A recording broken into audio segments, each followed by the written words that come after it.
Assalamualaikum, salam Malaysia Madani. Saya Izamil Nasir dan ini BIS Malaysia siaran 7 November 2023. Terima kasih untuk anda yang terus setia bersama kami di TV1 dan saluran berita RTM. Selain itu, anda juga boleh ikuti kami menerusi Facebook Live dan YouTube BIS Malaysia.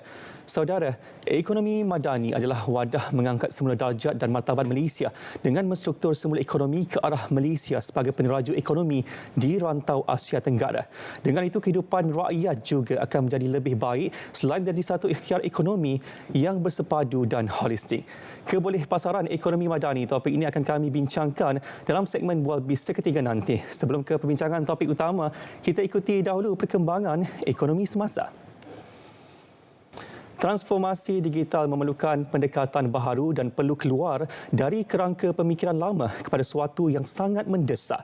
Menurut Perdana Menteri, Malaysia perlu belajar dari pengalaman negara maju bagi meneroka transformasi digital yang lebih mencabar. Transformasi digital ini seolah-olah menggapai langit. Cuba bukan saja meneroka yang baru, tetapi menggapai yang betul-betul baru, yang mencabar, yang belum selesa dan biasa di kalangan rakyat. Tetapi cabarannya juga adalah untuk mengakar di bumi. Sebab itu kita bicara tentang penglibatan ramai yang lebih inklusif. Supaya dalam menggapai langit itu, kita tidak meninggalkan rakyat di bawah, terutama kawasan pedalaman dan miskin bandar.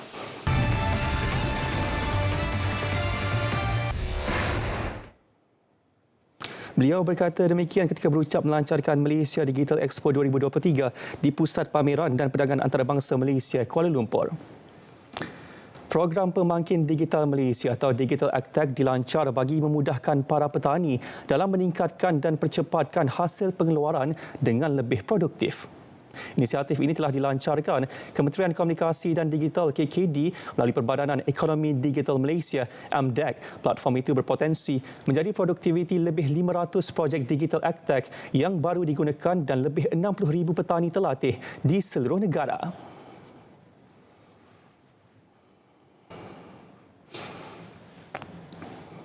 Perdana Menteri telah menaruh harapan yang tinggi kepada pasukan AgTech dalam dua pusingan musim ni perlu menunjukkan peningkatan bukan hanya dari segi hasil keluaran ataupun yield, tapi juga pendapatan bagi para petani yang turut terlibat. Digital AgTech yang dilancarkan pada Ogos lepas merupakan inisiatif memperkasa petani serta perniagaan tani dengan teknologi terkini. Ia dilengkapi pelbagai ciri antaranya ketepatan kepada pemantauan kesihatan tanaman, pengurusan sumber dan analisis prestasi ladang. Baik, seterusnya kita beralih ke perkembangan saham yang disediakan PNB Investment serta harga komoditi sepanjang sesi dagangan pagi tadi.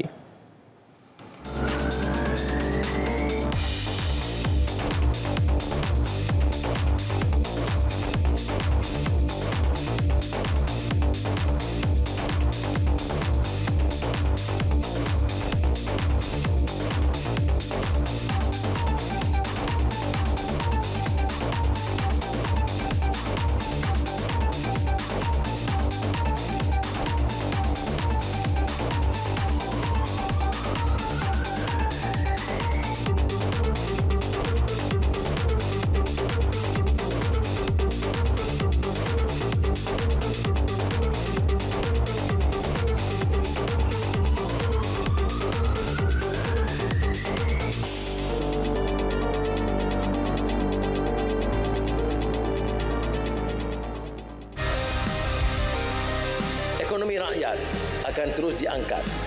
Saya tetap dengan azam supaya Malaysia juga dikenali dengan kemudahan peniaga, gerai, warung yang bersih, indah dan selamat. Penjaja, peniaga di pasar terus dipelihara. Dan langkah-langkahnya termasuklah memperbaiki pasar awam yang uzur di 150 kawasan PBT yang harus dibaik pulih dengan peruntukan 110 juta ringgit. 10,000 gerai-gerai dan warung-warung kecil akan diperindah dan ditingkatkan tahap kebersihan dengan peruntukan 10 juta ringgit. 4,000 unit ruang niaga baru yang seragam, selesa dan selamat akan dibina oleh keseluruhan PBT dengan peruntukan 50 juta ringgit. Ini maknanya mengecualikan bayaran sewa kios bagi 6 bulan pertama untuk meniaga. Agensi MARA PUNB juga terlibat dalam langkah yang sama.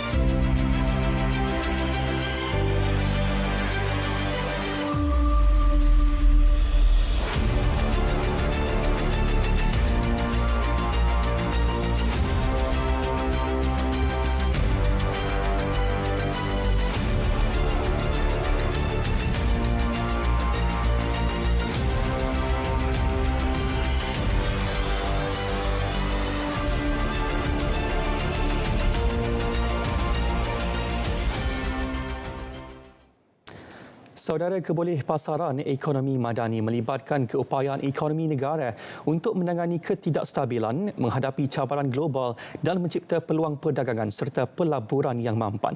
Dalam konteks ini, pastinya menggariskan strategi-strategi untuk memperluas pasaran, memperbaiki daya saing industri serta menjana pertumbuhan ekonomi yang baik. Dan bagi membincangkan topik kebolehpasaran ekonomi madani, bersama saya ketika ini Ketua Pegawai Eksekutif Yayasan Pembangunan Polisi dan Hal Ehwal Ekonomi Malaysia, Dr. Zohri Idris. Terima kasih bersama kami di BIS Malaysia. Sama-sama, terima kasih kerana undang saya. Mungkin untuk permulaan, boleh Doktor kongsikan kedudukan semasa pasaran juga kedudukan ekonomi negara ketika ini?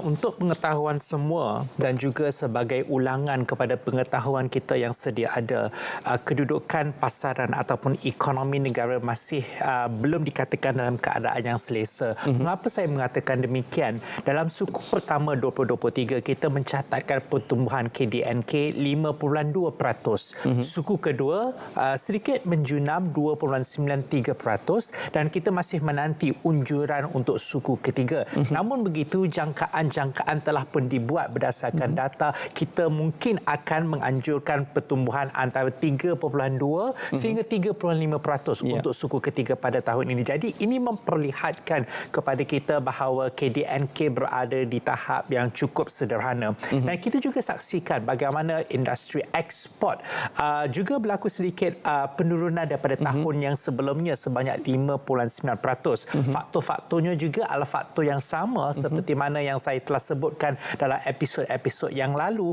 dan apa yang kita lihat bagaimana untuk kita memulihkan semula pasaran apabila ekspor ini dapat dipertingkatkan.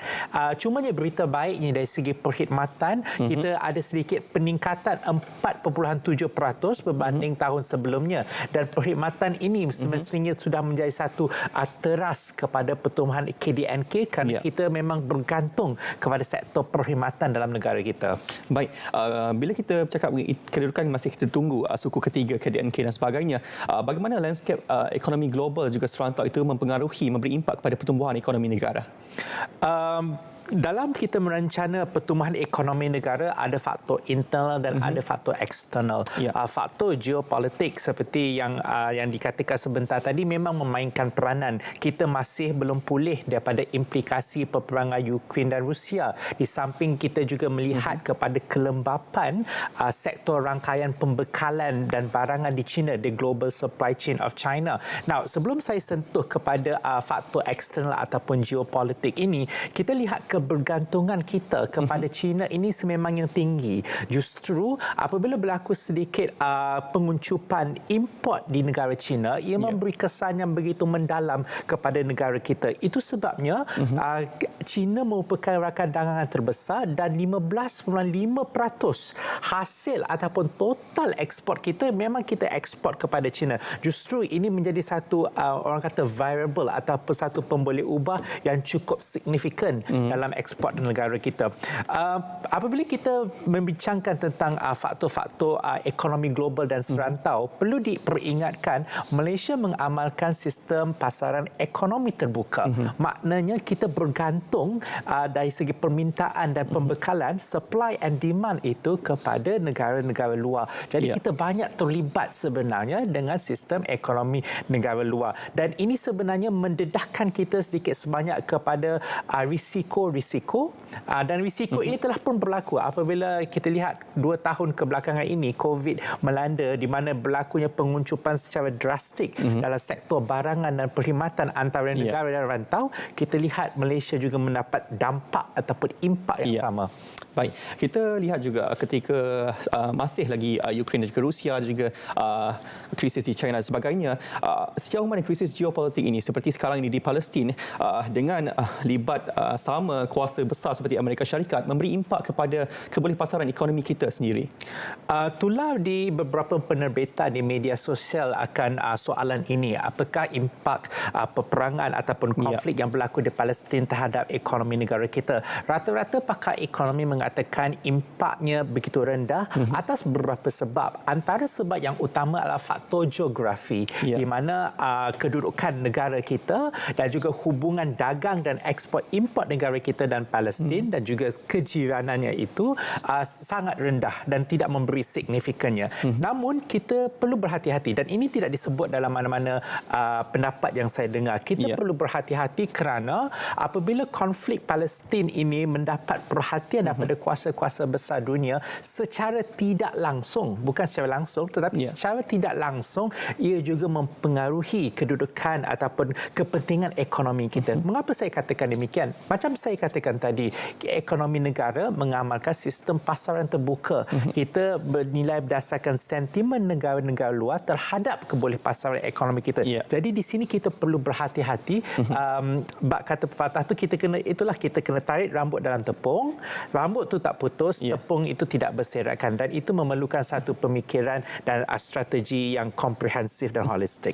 Baik, impak seperti yang dikatakan itu masih lagi rendah, dan oleh itu dalam konteks domestik itu sendiri, bagaimana doktor merasakan dasar kerajaan juga polisi itu menyumbang kepada kestabilan pasaran ketika ini?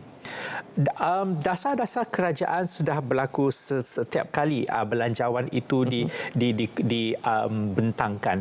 Cumanya kita melihat berlaku pattern ataupun berlaku satu penormalisasian di mana development expenditure ataupun pembangunan infrastruktur negara kita itu memerlukan bajet yang sangat jauh lebih rendah berbanding dengan OPEX negara kita. Dan kesenjangan ini harus kita lihat bersama supaya ia tidak berlaku dengan lebih besar dan lebih tinggi, kerana kita mempunyai aspirasi dan cita-cita untuk menjadi negara maju. Jadi untuk menjadi negara maju, CAPEX itu perbelanjaan infrastruktur dan pembangunan harus diberi perhatian yang lebih berbanding dengan OPEX dalam negara kita. Itu yang pertamanya. Dan juga dalam belanjawan juga disebutkan dalam pimpinan kerajaan Yang Amat Berhormat Perdana Menteri disebutkan pentingnya perubahan struktur, structural reform untuk melihat bagaimana kemapanan dan kebolehpasaran ekonomi ini. Juga kita lihat pada tahun ini bagaimana kerajaan telah melancar dan memperkenalkan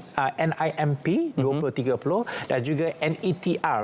NIMP adalah Plan Industrial Baru 2030, NETR adalah perubahan tenaga. Dan kalau kita lihat dari segi pertanian, kalau boleh saya ringkaskan, sebab berlaku isu beras dalam 2 bulan kebelakangan ini menjadi satu perkara yang sensitif, kita telah meletakkan sasaran, Malaysia telah meletakkan sasaran bagaimana kita harus menjadikan industri beras kemandirian negara 75% pada tahun 2025 dan 80% pada tahun 2030. Pada setakat ini kita hanya 62.5%. Jadi sudah berada di peringkat perbincangan dan juga pelaksanaan di skala yang kecil bagaimana untuk kita meningkatkan kemandirian kita ataupun self-sustaining ratio dengan isu beras ini saja. Dan saya juga yakin untuk produk-produk pertanian yang lain. Baik, itu antara isu beras dan sebagainya. Ketika ini 2-3 minggu ini mengenai pengapungan harga ayam dan sebagainya, bagaimana ianya memberi kesan kepada pertumbuhan ekonomi negara? Untuk membicarakan tentang ayam dan telur ayam ini, again, kalau kita lihat pada self-sustaining ratio ataupun kemandirian produk ayam dan telur ayam ini melebihi 100%. Justru kita tidak ada masalah bekalan ayam. Ayam dan telur itu bukan masalah, tetapi menjadi masalah ini pemanipulasian harga ataupun pemanipulasian oleh sesetengah pihak yang tidak bertanggungjawab. Justru kita harus tackle dari segi itu. Alright, kita tidak ada masalah tentang peternakan dan pembekalan dan penghasilan ayam, tetapi apa yang harus kita lihat, tidak ada kelompokan dari segi pengimplementasian dan juga penguatkuasaan supaya pembekalan itu benar-benar sampai ke tahap pengguna kita yang menggunakannya tanpa sebarang ataupun kita boleh mengurangkan pemanipulasian harga itu sebenarnya. Ya, baik. Kita lihat tadi antara inisiatif kerajaan NIMP, NETR dan sebagainya. Apa mungkin lagi strategi lain telah digariskan oleh pihak kerajaan menerusi Belanjawan 2024 yang baru dibentangkan bulan lalu untuk mempelbagaikan ekonomi, untuk mempelbagaikan peluang pasaran itu sendiri? Dari segi makronya, kita lihat bagaimana kerajaan beriltizam untuk mengurangkan defisit fiskal kita. Maknanya ada usaha untuk mengurangkan hutang negara yang semakin tinggi, yang semakin melebar. Dan ini sebenarnya akan memberikan satu rating yang positif kepada negara kita. Pada tahun ini, kita mencapai defisit fiskal pada 45%. Dan tahun-tahun yang akan datang, kita akan cuba untuk mengurangkan 3%. Kenapa saya kata demikian? Ini sebenarnya akan memberi satu reputasi ataupun keyakinan kepada pelabur luar bahawa pasaran di Malaysia ini adalah pasaran yang kukuh dan objektif walaupun ada cabaran, ya, sebab itu hutang kita tinggi. Dan apa impak ataupun kesan yang kita lihat? Kita lihat ada beberapa kemasukan FDI yang berlaku dalam negara kita. Tidak banyak tetapi ia memberikan kesan. Saya bagi contoh, Intel telah membelanjakan 7 bilion US dollar untuk membangunkan industri chip di Pulau Pinang. Infineon Technology membelanjakan ataupun melabur 8 bilion untuk membangunkan kilang di Kulim Kedah. Ini antara contoh yang kita lihat apabila berlakunya perubahan struktur ataupun structural reform dari segi ekonomi dan juga tata kelola kerajaan negeri dan juga persekutuan, maka keyakinan akan semakin timbul dan result ataupun keputusan daripada keyakinan ini adalah berlakunya kemasukan foreign direct investment ataupun pelaburan asing kepada negara kita. Dan inilah sebenarnya yang kita nak generate supaya ia sentiasa berterusan, supaya sentiasa berkesinambungan. Baik, ada lagi soalan yang akan kita tanyakan tapi kita akan rehat seketika. Kita akan kembali selepas ini dalam BIS Malaysia. Program kewangan sosial iTekad diluncurkan sebelum ini telah memanfaatkan 4,000 usahawan dan menggalakkan sambutan oleh 12 institusi kewangan. Maka dana tambahan RM25 juta sebagai geran padanan dengan institusi kewangan kerana kejayaan awal. Kerajaan menyediakan RM200 juta April lalu untuk membangunkan semula tanah-tanah wakaf di Pulau Pinang secara pinjaman mudah.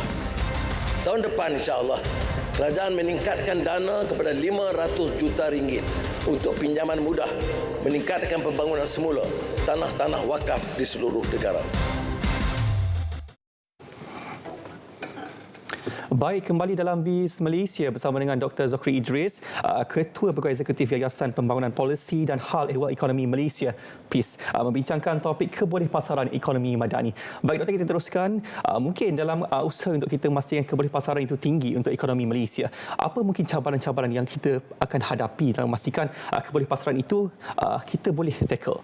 Sebenarnya cabaran itu sudah sedia ada dalam usaha kita membangunkan ekonomi, dan cabaran itu adalah cabaran yang lama sebenarnya. Ia tidak berubah.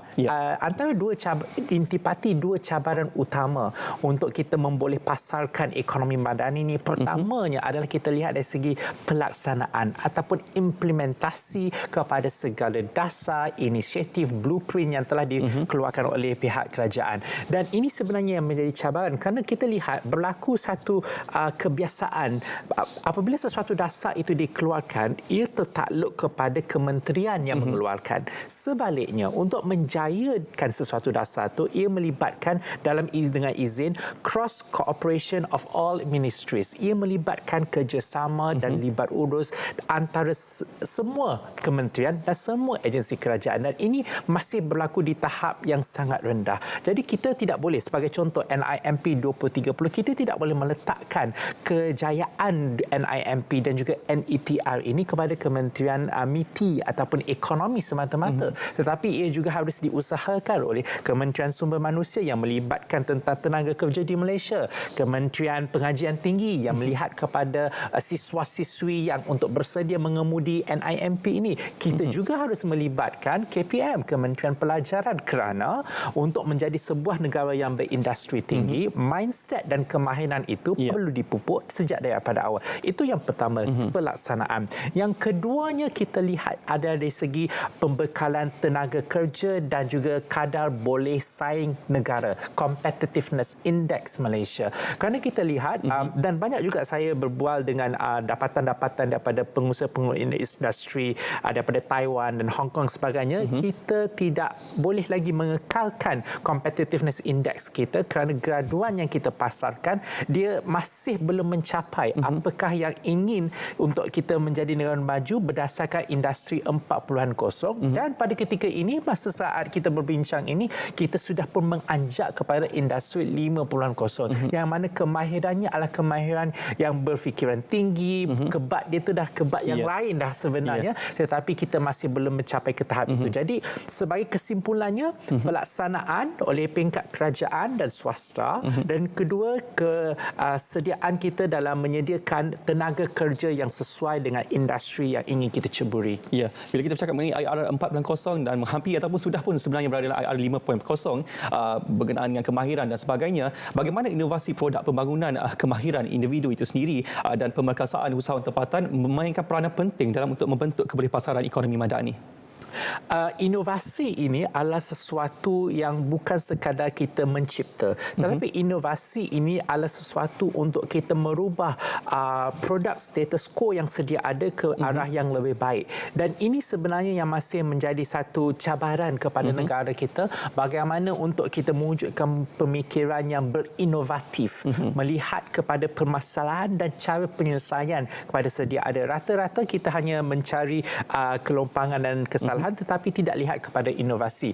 Dan antara industri 5.0 ini, inovasi itu diselitkan juga dengan kemahiran AI, digitalisation yang lain, yang sebenarnya menambahkan lagi ruang untuk inovasi itu bergerak dengan lebih cepat. Saya bagi contoh, saya rasa semua orang tahu bukan sahaja ChatGPT yang boleh kita gunakan dalam AI. AI bukan ChatGPT, ChatGPT bukan AI.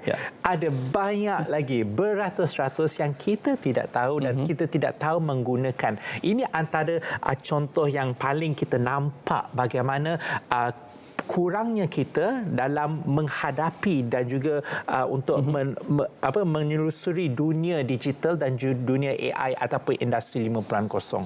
Baik, bila kita bercakap mengenai ekonomi madani, mungkin Dr. boleh kongsikan apa prinsip madani itu sendiri yang memberi orang kata pengaruh kepada kebolehpasaran ekonomi madani Malaysia? Prinsip asas ekonomi madani ini adalah untuk meletakkan elemen kemanusiaan ataupun elemen manusiawi sebagai usaha untuk menggambling ekonomi. Maknanya kita bukan lihat kemajuan material semata-mata, tetapi kita melihat kepada kemajuan pemerkasaan, the human dimension ataupun elemen kemanusiaan itu sendiri. Justru saya merasakan bahawa kita berada di landasan yang benar. Cumanya cabarannya bagaimana untuk kita mentransformasikan minda kita bahawa elemen kemanusiaan itu tidak meletakkan kita dalam keadaan yang selesa. Maknanya it's not really about work-life balance, tetapi ia adalah usaha macam mana untuk kita sebagai individu untuk menjadi lebih kompetitif, lebih atraktif supaya kita boleh menarik pasaran ke dalam negara kita. Dan yang paling penting bukan untuk kita menggunakan pasaran ataupun kita membeli dan menjual pasaran, tetapi bagaimana untuk kita menambah nilai, added value dalam pasaran, inovasi yang saya katakan tadi, dan banyak lagi penambahbaikan dan penambah nilai yang perlu kita ada supaya ekonomi itu bergerak bukan kerana kita membeli dan menjual, tetapi kita yang menambah nilai kepada pergerakan ekonomi yang sedia ada. Dan di situlah kita dapat mengurangkan kebergantungan kepada dunia luar, sebaliknya membawa semua kuasa-kuasa luar untuk melihat kepada apa yang kita boleh tawarkan kepada mereka. Baik, dalam usaha untuk kita menarik pasaran masuk ke Malaysia, Doktor, apa yang boleh kita laksanakan untuk meningkatkan lagi potensi ekspor dan hubungan perdagangan antara negara-negara luar untuk kita memastikan keboleh pasaran ekonomi kita itu sentiasa ada? Kita sudah meratifikasi CPTPP pada tahun 2022. Juga pada tahun yang sama, pada Mac 2022, kita telah meratifikasi RCEP. Perjanjian-perjanjian mega ini semuanya semua sudah sedia ada, membolehkan Malaysia untuk meneroka pasaran yang lebih luas. Jadi kita kena tengok di manakah kita dalam mengemudi dan mengambil kemanfaatan perjanjian-perjanjian mega yang telah kita ratifikasi. Itu yang pertama. Yang keduanya, ada juga pendapat untuk kita juga menerokai pasaran BRICS.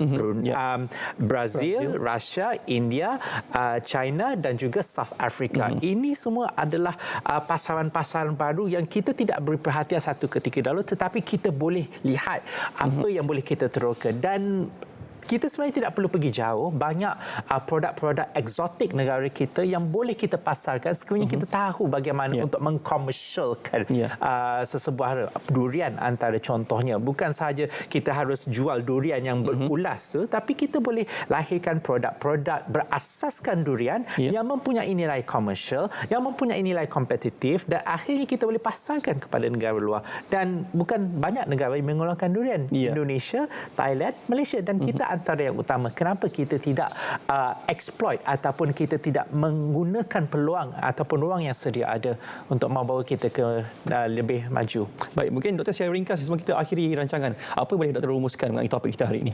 Kebolehpasaran ekonomi madani tidak memerlukan kita untuk melakukan anjakan yang jauh, tetapi untuk lihat kerangka yang sedia ada ini dan bagaimana untuk kita mengimplementasikan kerangka yang sedia ada kepada keputusan results, daripada kita merancang planning kepada results. Itu yang utamanya, dan dari situlah kita boleh lihat bagaimana kejayaan kita mengemudi ekonomi madani ini. Tidak perlu untuk kita menambahkan beberapa banyak inisiatif, XY amount of initiatives, tetapi apa yang sedia ada kita lakukan betul-betul fokus dan kita berdasarkan pada results dan output, dan saya rasa kita boleh mengubah jarum itu ke tahap yang lebih baik. Baik, terima kasih banyak kita ucapkan kepada Dr. Zokri Idris, Ketua Pegawai Eksekutif Yayasan Pembangunan Polisi dan Hal Ehwal Ekonomi Malaysia. Dan untuk itu, BIS Malaysia edisi 7 November 2023 berakhir di sini. Menyusul selepas ini rancangan Pastikan Sahih. Terus setia bersama RTM, Malaysia Madani, tekad perpaduan penuhi harapan. Assalamualaikum.